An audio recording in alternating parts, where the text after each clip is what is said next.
assembly elections have only highlighted the obvious, the crisis of confidence within the Congress party. Have these results been a wake-up call for the Congress, or does it still have its Gandhi-Nehru blinkers still on? Is the party fast being pushed to the periphery, or does it have a revival strategy in place? This week in Cover Story, we try and speak to some Congress leaders and some analysts and try and get some of these questions answered.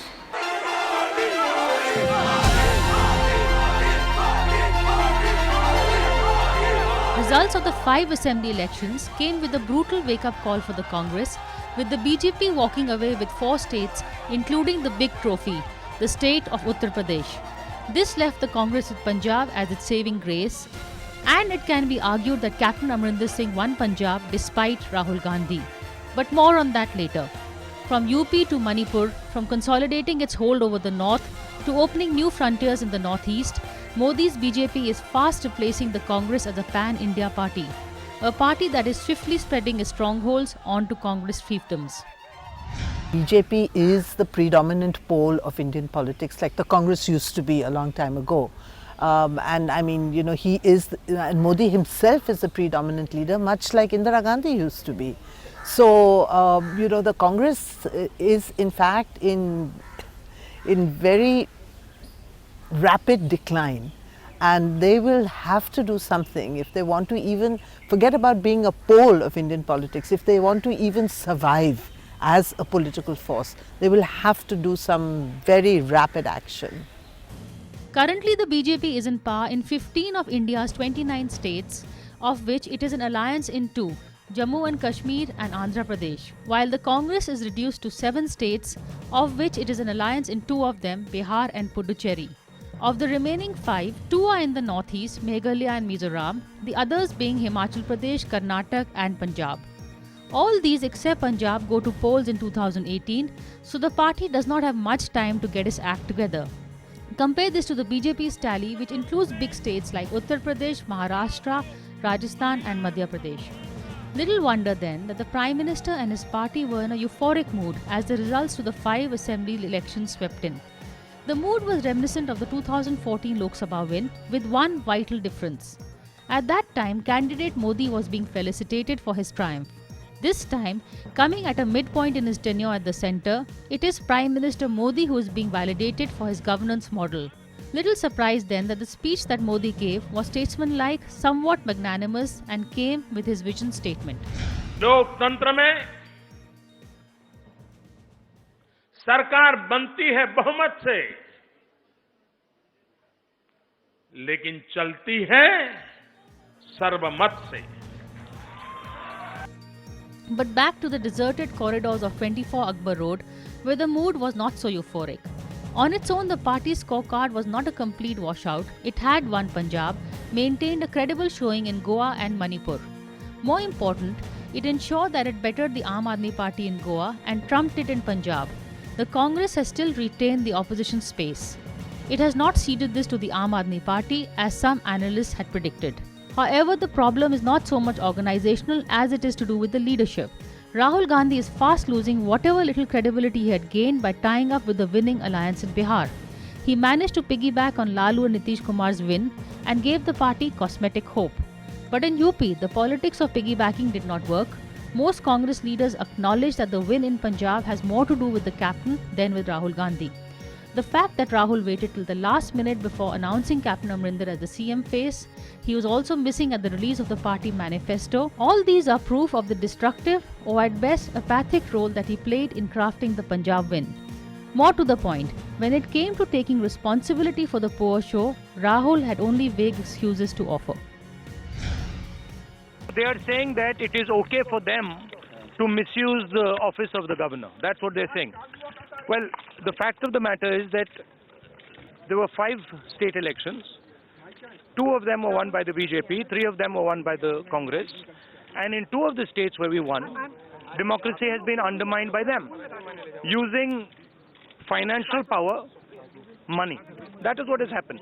The mandate of the people of Goa and of the people of Manipur has been stolen by the BJP. The captain virtually forced the hand of the Congress High Command in letting him run the campaign the way he wanted to. There were at that time reports that he was planning to leave the Congress, float his own regional party, and that he was looking for other alliances. And I think the Congress finally, I don't know whether maybe it was Sonia Gandhi who told Rahul that, we can't let him go. And so whatever it was, but at least they stopped him from leaving. And they did allow him to run the campaign. But I do think it was very churlish of the Congress High Command to wait till the very end to officially nominate him as the Congress Chief Minister candidate. When I traveled through Punjab, I can tell you there was far more brand value for Amarinder Singh than there was for the Congress party. People were voting for Amarinder, not the Congress party. Even before the results, Milind Deora, a key member of Team Rahul, part of the Gen Next brigade of the Congress, and a young dynast who is also part of the Congress legacy and has a stake in its future, spoke his mind. In a very candid interview, he spoke of the need for the Congress to come up with a credible narrative of its own, to define what it stood for, rather than just restrict its game plan to simply attacking Prime Minister Modi and fact-checking the BJP's narrative. Congress does need to come up with a credible narrative, which, this is my personal opinion, that has to go beyond just criticizing the BJP or Narendra Modi. I think today's voters, and I say this across, not just in India, but perhaps in the world as well, simply expecting people to vote for a political party because they're disillusioned with the incumbent is not a strong enough strategy for any political party to deploy. A political party has to obviously leverage those tailwinds of an anti-incumbency factor and then provide its own narrative, its own story, an economic vision, a social vision. There has to be obviously elements of hope, leveraging on the party's experience, leveraging on the party's credibility. And so I think regardless of the result of March 11 for the Congress party, there's no doubt in my mind that the Congress party has to go back to the drawing board. We clearly have not done as much as we should after the 2014 Lok Sabha defeat. And there's a lot of scope for improvement. Milind had voiced this before the result, but his arguments have only been reinforced after the election's verdict. An ally, Omar Abdullah, too tweeted advice that seems to echo Milind Deora's concerns. What will hit the Congress more than Omar's tweets is that its own MPs are now voicing their apprehension about the results. While Priya Dutt has tweeted that the Congress suffers from an autoimmune disorder where Congress is destroying Congress, Sandeep Dixit, the eternal rebel, was much more vocal. I do agree with Milind that this whole business of criticizing Modi all the time, that seems to be the only thing that Rahul excels at. And, actually Modi revels in it. The more you criticize Modi, the bigger he becomes. And he's so good with, changing, turning the tables on his opponents, that you're actually helping him by going on criticizing him. I think people want to hear from the Congress, what can the Congress do for them? Does the Congress have anything to offer the young India that is emerging? And I think, that's what the Congress needs to talk about. What is their agenda for the country in the years to come? To 80, 300, they've got 320. So it's not a matter of surprise. Secondly, I think Congress was a melting pot of confusion and chaos. And I think internal sabotage, I'm very clear. For example, they picked up a fairly good campaign about a year back. I think we were the first party to start off the base. Now, maybe, you can always think that maybe you had got another phase as CM, but whatever it is, whatever decisions you took it to a certain extent. Mr. Gandhi had fairly decent crowds in his Khat Sabhas. And then I think the UP leadership and some people in the center just sabotaged it and dropped it down. Now, if a party can't take its own convictions across, why should people vote for you? So, I think all those people responsible for decisions in UP, and I mean everybody, it does not exclude. That includes your Vice President as well. Everybody should be held responsible. Many of us, certainly I, have my own explanation for what has happened. I do not think this is a crisis of the last 2 years or something. Not at all. There is an existential crisis for the Congress, which has been in evidence for the last 50 years, in 1967, that until through the freedom movement and for the first couple of decades of modern nation building, we were a party of inclusion and accepted as such by the country as a whole. But after the first 20 years, there were elements within this inclusive India who said, can't we get a better deal for ourselves by being on our own and not being subsumed inside this larger Congress?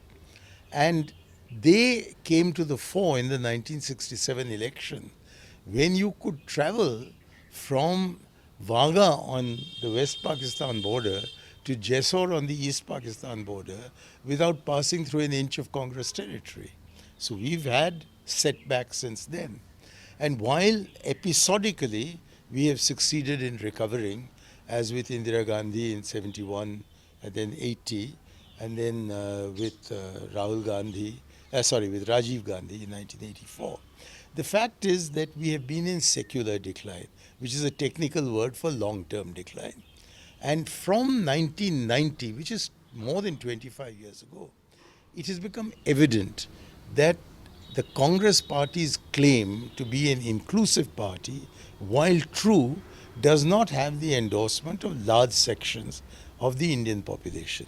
So a lot of parties have gone it on their own.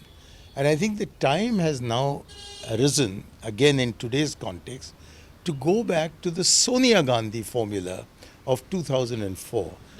Which said, forget an inclusive party, we need an inclusive alliance. During the elections, Finance Minister Arun Jaitley, while campaigning in Lucknow, had made a telling point about the Congress leadership. Even if you take away from the fact that Jaitley belongs to a rival party, there is a ring of merit in this seasoned politician's argument, proven all too true by the Congress Party's wipeout in UP. A dynasty can be an asset on a party, it can be a liability. A party is as strong as the strength and the competence of that generation of the dynasty. So an Indira Gandhi or a Jawaharlal Nehru could make it strong. A Rahul Gandhi can take it where he has taken it today. So it is almost coexistent with the capacity of that generation of the dynasty.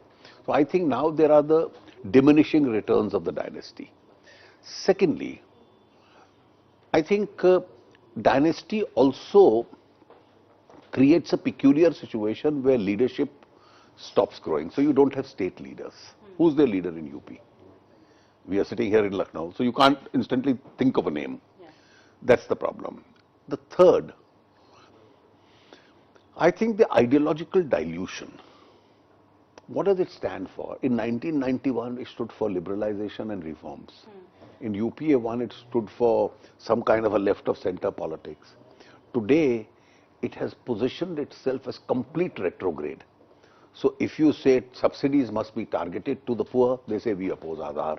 If you say black money must be eliminated, we oppose demonetization. If you come out with a liberalization step, they will be the only ones opposing it. So I think there is a complete ideological blurredness which has taken place. So identity is lost, leadership creation has suffered, and the strength of the party is as weak as the current chain, which is the current strength of the generation of that dynasty. With voters, dynasty is beginning to matter less and less as a vote catcher. But I think for the Congress party, I mean, I don't agree with these calls for, Rahul to step down and the Gandhis to retire, because frankly, I think the Gandhis are the only glue holding the Congress together. If the Gandhis go, if even Rahul Gandhi, if he goes, I don't think the Congress can survive. The Congress will just, disintegrate. So, I do think that the dynasty within the party is important. But yes, with voters, I think it has less and less traction. I think voters want a dabang kind of leader, and that dabang kind of leader, if he comes from a chaiwala background like Modi, or at one point Arvind Kejriwal, who came from a more middle class background, but his language was sort of strong and aggressive. I think voters are looking for that kind of a leader, somebody who's strong, who's aggressive, who speaks for them. Even the myth of Priyanka seems shattered in these elections, given the fact that she was credited for much of the backroom planning, including crafting the alliance. And though she restricted her campaigning to just one day, the Congress won only 2 seats in the family bastions of Amethi and Raebareli. Interestingly, the BJP wrested 6 seats from here. The ideal solution would be for the Congress to go in for a change of leader. But there is an existential problem here. Used to no dominant ideology except subservience to a dynasty, the Congress would find it hard to unite under any other leader. The Congress split the last time when this happened, when Narasimha Rao tried to take over the party. And unlike then, there are very few stalwarts left. So to be fair to the Gandhi Nehrus, the first step would have to be an organizational restructuring. It would have to promote and groom a new leadership and not be suspicious of stalwarts like Captain Amarinder Singh and Veerbhadra Singh. Both these regional chieftains had to threaten to quit the party before they were given their due that was theirs. Rahul Gandhi cannot afford to be insecure anymore. By the leadership change, I mean that the Congress party should, after a gap of 20 years, be consulted on who should be our leader. Now, we had an election in 2000. Jiten Prasad stood against Sonia Gandhi. He got 94 votes. She got 9,400 votes. So if there is anyone in the Congress, and I don't see anybody today, who wants to stand against Rahul Gandhi, let him. But I don't expect he'll win. But below that, we have an entirely nominated leadership from the CWC, which is supposed to have 10 elected members and has in fact 20 nominated members, to general secretaries who are supposed to be nominated and are in fact nominated, to state presidents who are supposed to be elected and are nominated, to district presidents who ought to be elected but are nominated, to block presidents who ought to be elected but are nominated. We have a stultified party, and the person who's been drawing attention most to this is Rahul Gandhi. And so I would rely on Rahul Gandhi to undertake the Rahul revolution within the party. He's been talking about it for 4 years, but I think the existing setup has prevented him from carrying his intentions into action. And why? What is the existing setup? They have a very good argument. They say, who brought the Congress to 10 years of power? It is they. It is this leadership. So they say that and who took it out of power? They said that when we proved ourselves, give us an opportunity to rescue the party. I think it's been given to them for 2.5 years. So now the time has come, and I'm saying nobody needs to resign. Nobody is required to, in your great phrase, take responsibility and show accountability. Let them stand for election to the Congress Working Committee and let the party decide whether they are worthy of being so elected. Rahul also needs to take the old guard along with him. Party colleagues are not amused by the treatment of Sheila Dikshit, who was first sidelined and then plucked out of retirement to fight the UP election as the CM face, and then dumped unceremoniously after the SP tie-up. Instead of surrounding himself with seasoned Congress leaders, Rahul prefers lightweights like Jairam Ramesh and Mohan Prakash. How does he expect to get a realistic roadmap in place? Also take a look at the team he has in place at Tughlaq Road. How do these glib-talking, English-speaking types compare to the grassroots experience of an Ahmed Patel? Rahul Gandhi needs to do is to take a long, hard, honest look at the team around him. I think that he must realize by now that this team is not doing him any good. It has not helped him win a single election. In fact, ever since Rahul became vice president, apparently he has lost 17 elections for the Congress party. Now that's a really huge tally. Rahul Gandhi and Amarinder Singh have tension, between them. But Amarinder Singh, in the end, turned out to be a winner for the Congress.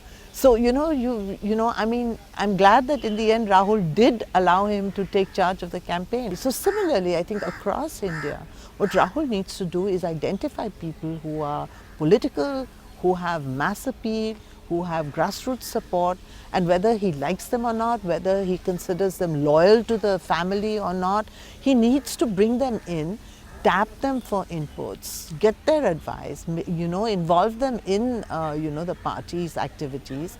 Otherwise, the Congress will not grow. It can't grow with just a bunch of dead loyalists. All may not be lost for the Congress. For the narrative, if you remember, was much different last year when the BJP had lost Bihar. And just because it has won UP doesn't mean it will automatically win 2019 as well. But for that to happen, the Congress needs to get its act together. It needs to offer credible leadership with a credible narrative of its own. Otherwise, Omar Abdullah may be right when he says the opposition might as well give up for 2019 and concentrate on 2024 instead. So we're going to take a short break, and after that we're going to come back and take a look at what the road to 2019 looks like.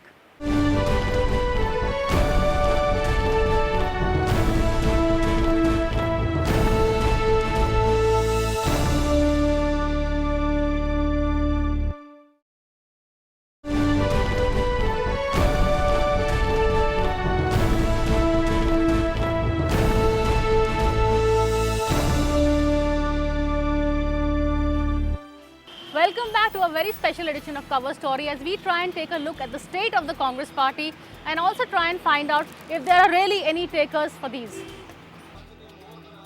The only silver lining in these assembly results is that the Aam Aadmi Party could not wrest any win away from the Congress. This is huge in terms of the opposition narrative, because this means that Kejriwal's national ambitions will take a while to fructify. This gives the Congress some time to get its act together, because unlike the other opposition leaders like Nitish Kumar, Mamata Banerjee and even Kejriwal, it has a pan-India presence.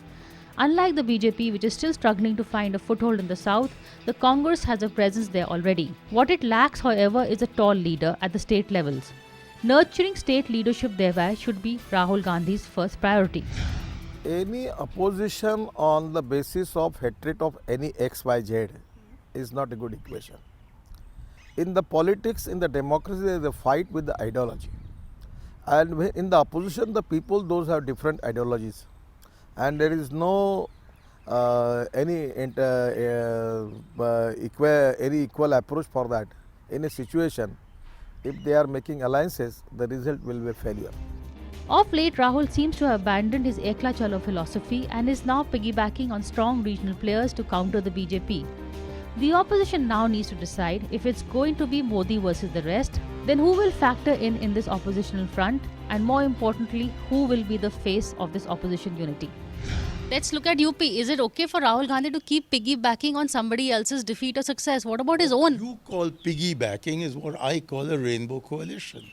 I recognize that the nature of our polity and its fractionating is such that the Dravidian parties cannot be defeated in Tamil Nadu, but they can't get a seat in Andhra Pradesh.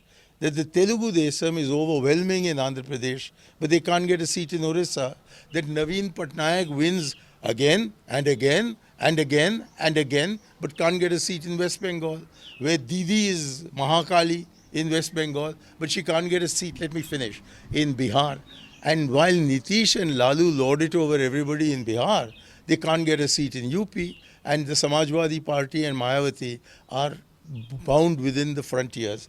So there is a fractionating in which the one common bond is that all of them want to continue having the Muslims as an integral part of India's nationhood. The BJP has will have to be part of the negotiation. Rahul Gandhi has shown that he has absolutely no inhibition in being partner number 3 in Bihar, in being partner number 2 in UP, and for years now, for 50 years, the Congress has been partner number 2, 3 or 12 in Tamil Nadu. So we are quite used to taking a humble position. And if in the interest of making a grand coalition, the Congress has to take a position other than one of primacy, I think that can be considered during the course of the negotiations. It's not necessary. Indeed, it is very important that the question you ask never be posed at this time. Let's try and build up this coalition, and then in the course of negotiating the contours of this coalition, we'll decide who can win. Don't forget that in our worst outing ever, which was May 2014, we ended up with a mere 44 seats in the Lok Sabha. But no other party of the opposition got so many seats. I see those direct, indirect comments coming up from here and there in the media that we need to come together to take on Modi ji. Good luck to them, but it's not about just coming together. Just because two parties come together, nobody is going to trust you, nobody is going to support you. You have to come up with a coherent political narrative. Where is that narrative? That is precisely what is missing. Prime Minister Modi has a narrative. He has an idea to sell to the people. Does opposition have it? I am telling all of them come together. Still, without a proper narrative, which is different from what Prime Minister Modi is saying, you cannot capture the imagination of the people. Having said it, good luck to them. India needs a good opposition also, which is lacking today. It's nowhere in the sight today. Privately, congressmen admit that they alone cannot take on the Modi juggernaut. They need help from secular, like-minded allies. But who is the one leader who can unite people like Mamata Banerjee, Nitish Kumar and even Arvind Kejriwal onto one platform? It is certainly not Rahul Gandhi, but it could be Sonia Gandhi, who till today is the one true inheritor of the legacy of the Congress past. But until that happens, we're going to keep a close watch on this. From now, that's all this week. Thank you for watching this cover story. We'll see you again, same time next week.